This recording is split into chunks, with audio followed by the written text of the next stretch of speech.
காய்ச்சல் மற்றும் நீர்ச்சத்து குறைவால் சென்னை கிரீம் சாலையில் உள்ள அப்பல்லோ மருத்துவமனையில் அனுமதிக்கப்பட்ட முதலமைச்சர் ஜெயலலிதா தற்போது பூரண குணமடைந்து விட்டதாக அப்பல்லோ மருத்துவமனை வட்டாரங்கள் தெரிவித்துள்ளன. ஓரிரு நாட்கள் ஓய்வெடுக்க மருத்துவர்கள் அறிவுறுத்தியுள்ளதாகவும் ஓரிரு நாட்களில் முதலமைச்சர் வீடு திரும்புவார் எனவும் தகவல்கள் தெரிவிக்கின்றன. அதாவது 22ஆம் தேதி காய்ச்சல் காரணமாக அம்மா இங்கே அனுமதிக்கப்பட்டாங்க.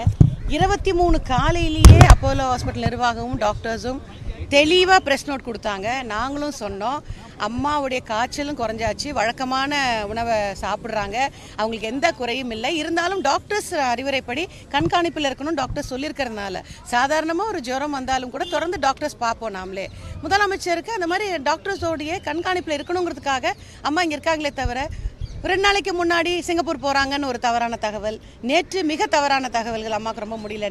தயவு செஞ்சு நாங்கள் ஊடகங்கள் மூலமாக கேட்டுக்கிறோம், மாண்புமிகு முதலமைச்சர் அம்மா அவர்கள் பல 100 ஆண்டு காலம் ஆரோக்கியமாக இருப்பாங்க, அவங்களுக்கு எந்த குறையும் இல்லை. மாண்புமிகு முதல்வர் அம்மாவின் உடல்நிலை சீராக இருக்கிறது. டாக்டர் அவர்களின் கண்காணிப்பில் முதலமைச்சர் அவர்கள் இருக்கிறார்கள்.